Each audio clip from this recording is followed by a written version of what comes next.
ತಯಾರಿಕೆಗೆ ಪ್ಲಾಸ್ಟಿಕ್ ಬಳಕೆ ಮಾಡುವಂತಿಲ್ಲ. ಪ್ಲಾಸ್ಟಿಕ್ ಬಳಸ್ತಾ ಇದ್ದವರ ಮೇಲೆ ದಂಡ ಪ್ರಯೋಗ. ಬೆಂಗಳೂರಲ್ಲಿ ಸಚಿವ ದಿನೇಶ್ ಗುಂಡೂರಾವ್ ಈ ಎಚ್ಚರಿಕೆ ಕೊಡ್ತಾ ಇದ್ದಾರೆ. ಇಡ್ಲಿ ತಯಾರಿಕೆಗೆ ಪ್ಲಾಸ್ಟಿಕ್ ಬಳಸಿದ್ರೆ ಕ್ಯಾನ್ಸರ್ ಬರುತ್ತೆ. ಪ್ಲಾಸ್ಟಿಕ್ ಬಳಸಿದ ಇಡ್ಲಿ ಆರೋಗ್ಯಕ್ಕೆ ಒಳ್ಳೆಯದಲ್ಲ. ಆರೋಗ್ಯ ಇಲಾಖೆ ಸ್ಯಾಂಪಲ್ ಕಲೆಕ್ಟ್ ಮಾಡಿದೆ. 251 ಕಡೆ ಸ್ಯಾಂಪಲ್ ಕಲೆಕ್ಟ್ ಮಾಡಿ ಟೆಸ್ಟ್ಗೆ ಕಳಿಸಿದ್ದೀವಿ. ಈ ವೇಳೆ ಇಡ್ಲಿ ತಯಾರಿಕೆಗೆ ಪ್ಲಾಸ್ಟಿಕ್ ಬಳಕೆ ಗೊತ್ತಾಗಿದೆ ಅಂದಿದ್ದಾರೆ ಆರೋಗ್ಯ ಸಚಿವ ದಿನೇಶ್ ಗುಂಡೂರಾವ್. ಸುಮಾರು 251 ಕಡೆ ಪರೀಕ್ಷೆ ಮಾಡಿದರೆ ಅದರಲ್ಲಿ 52 ಕಡೆ ಅಲ್ಲಿ ಈ ಪ್ಲಾಸ್ಟಿಕ್ಕನ್ನು ಉಪಯೋಗ ಮಾಡಿಕೊಂಡು ಇಡ್ಲಿಯನ್ನು ಏನದನ್ನು ಬೇಯಿಸುವಂಥದ್ದು ಆಗ್ತಾ ಇರತಕ್ಕಂಥದ್ದು. ಇಡ್ಲಿ ತಯಾರಿಕೆ ಅದು ಖಂಡಿತವಾಗಿಯೂ ಆರೋಗ್ಯಕ್ಕೆ ಹಾನಿಕಾರಿ. ಅದು ಉಪಯೋಗ ಮಾಡಬಾರ್ದು. ಪ್ಲಾಸ್ಟಿಕ್ಕಲ್ಲಿ ಕ್ಯಾನ್ಸರ್ ಬರುವಂಥ ಎಲ್ಲ ಅಂಶಗಳಿರುವಂಥ ಒಂದು ಪದಾರ್ಥ. ಅದು ಆಹಾರದ ಜೊತೆ ಅದು ಮಿಶ್ರಣ ಆದಾಗ ಇದು ಕೂಡ ಕಲುಷಿತ ಆಗ್ತದೆ. ಫೈನ್ಗಳನ್ನು ಕೇಸ್ಗಳನ್ನು ಬುಕ್ ಮಾಡ್ತಾ ಇದ್ದೀವಿ ಮತ್ತು ಉಳಿದಿದ್ದ ಕಡೆ ಎಲ್ಲ ಕೂಡ ಎಚ್ಚರಿಕೆಯನ್ನು ನೀಡ್ತಾ ಇದ್ದೀವಿ. ಯಾವುದೇ ಕಾರಣಕ್ಕೂ ಪ್ಲಾಸ್ಟಿಕ್ಕನ್ನು ಇಡ್ಲಿ ತಯಾರಿಕೆಯಲ್ಲಿ ಉಪಯೋಗ ಮಾಡಬಾರ್ದು ಅಂತ ಸ್ಪಷ್ಟವಾಗಿ ಹೇಳ್ತಾ ಇದ್ದೀವಿ. ಮತ್ತು ಅದ್ರ ಜೊತೆಯಲ್ಲಿ ಸಾರ್ವಜನಿಕರು ಕೂಡ ಇದನ್ನು ಎಲ್ಲಾದರೂ ಈ ಥರ ಮಾಡ್ತಾ ಇದ್ರೆ ನಮ್ಮ ಗಮನಕ್ಕೆ ತರಬೇಕು ಅಂತ ಕೂಡ ನಾವು ಹೇಳ್ತಾ ಇದ್ದೀವಿ.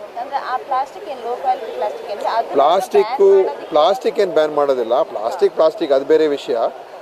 ಆದರೆ ಪ್ಲಾಸ್ಟಿಕ್ಕು ಆಹಾರದ ಒಂದು ತಯಾರಿಕೆಯಲ್ಲಿ ಉಪಯೋಗ ಆಗಬಾರ್ದು. ಯಾಕಂದರೆ ಅದರಲ್ಲಿರುವಂಥ ಕಾರ್ಸಿನೋಜೆನಿಕ್ ಏನು ಅಂಶಗಳಿರ್ತದೆ ಅದು ಆಹಾರದ ಒಳಗಡೆ ಸೇರಿಕೊಳ್ಳುವಂಥದ್ದು ಆಗ್ತದೆ. ಅದು ಆಹಾರ ಆವಾಗ ಅದು ಬಳಕೆಗೆ ಯೋಗ್ಯವಲ್ಲ. ಅದಕ್ಕೋಸ್ಕರ ಅಂಥದ್ದೆಲ್ಲ ಉಪಯೋಗ ಮಾಡಬಾರ್ದು. ಇಡ್ಲಿ ತಯಾರಿಕೆಗೆ ಪ್ಲಾಸ್ಟಿಕ್ ಬಳಕೆ ಮಾಡುವಂತಿಲ್ಲ. ಪ್ಲಾಸ್ಟಿಕ್ ಬಳಸ್ತಾ ಇದ್ದವರ ಮೇಲೆ ದಂಡ ಪ್ರಯೋಗ. ಬೆಂಗಳೂರಲ್ಲಿ ಸಚಿವ ದಿನೇಶ್ ಗುಂಡೂರಾವ್ ಈ ಎಚ್ಚರಿಕೆ ಕೊಡ್ತಾ ಇದ್ದಾರೆ. ಇಡ್ಲಿ ತಯಾರಿಕೆಗೆ ಪ್ಲಾಸ್ಟಿಕ್ ಬಳಸಿದ್ರೆ ಕ್ಯಾನ್ಸರ್ ಬರುತ್ತೆ. ಪ್ಲಾಸ್ಟಿಕ್ ಬಳಸಿದ ಇಡ್ಲಿ ಆರೋಗ್ಯಕ್ಕೆ ಒಳ್ಳೆಯದಲ್ಲ. ಆರೋಗ್ಯ ಇಲಾಖೆ ಸ್ಯಾಂಪಲ್ ಕಲೆಕ್ಟ್ ಮಾಡಿದೆ. 251 ಕಡೆ ಸ್ಯಾಂಪಲ್ ಕಲೆಕ್ಟ್ ಮಾಡಿ ಟೆಸ್ಟ್ಗೆ ಕಳಿಸಿದ್ದೀವಿ. ಈ ವೇಳೆ ಇಡ್ಲಿ ತಯಾರಿಕೆಗೆ ಪ್ಲಾಸ್ಟಿಕ್ ಬಳಕೆ ಗೊತ್ತಾಗಿದೆ ಅಂದಿದ್ದಾರೆ ಆರೋಗ್ಯ ಸಚಿವ ದಿನೇಶ್ ಗುಂಡೂರಾವ್.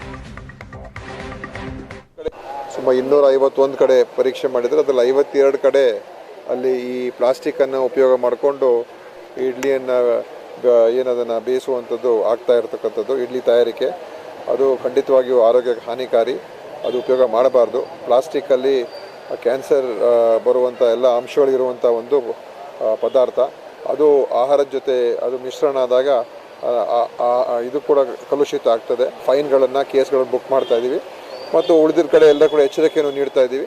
ಯಾವುದೇ ಕಾರಣಕ್ಕೂ ಪ್ಲಾಸ್ಟಿಕ್ಕನ್ನು ಇಡ್ಲಿ ತಯಾರಿಕೆಯಲ್ಲಿ ಉಪಯೋಗ ಮಾಡಬಾರ್ದು ಅಂತ ಸ್ಪಷ್ಟವಾಗಿ ಹೇಳ್ತಾ ಇದ್ದೀವಿ.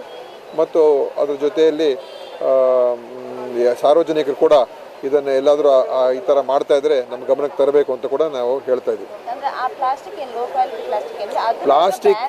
ಪ್ಲಾಸ್ಟಿಕ್ ಏನು ಬ್ಯಾನ್ ಮಾಡೋದಿಲ್ಲ. ಪ್ಲಾಸ್ಟಿಕ್ ಅದು ಬೇರೆ ವಿಷಯ. ಆದರೆ ಪ್ಲಾಸ್ಟಿಕ್ಕು ಆಹಾರದ ಒಂದು ತಯಾರಿಕೆಯಲ್ಲಿ ಉಪಯೋಗ ಆಗಬಾರ್ದು. ಯಾಕಂದರೆ ಅದರಲ್ಲಿರುವಂಥ ಕಾರ್ಸಿನೋಜೆನಿಕ್ ಏನು ಅಂಶಗಳಿರ್ತದೆ ಅದು ಆಹಾರದ ಒಳಗಡೆ ಸೇರಿಕೊಳ್ಳುವಂಥದ್ದು ಆಗ್ತದೆ. ಅದು ಆಹಾರ ಆವಾಗ ಅದು ಬಳಕೆಗೆ ಯೋಗ್ಯವಲ್ಲ. ಅದಕ್ಕೋಸ್ಕರ ಅಂಥದ್ದೆಲ್ಲ ಉಪಯೋಗ ಮಾಡಬಾರ್ದು.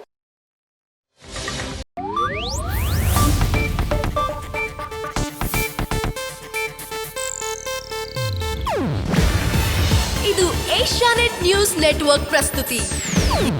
ನೀವು ನೋಡ್ತಿದ್ದೀರಾ ಏಷ್ಯಾನೆಟ್ ಸುವರ್ಣ ನ್ಯೂಸ್.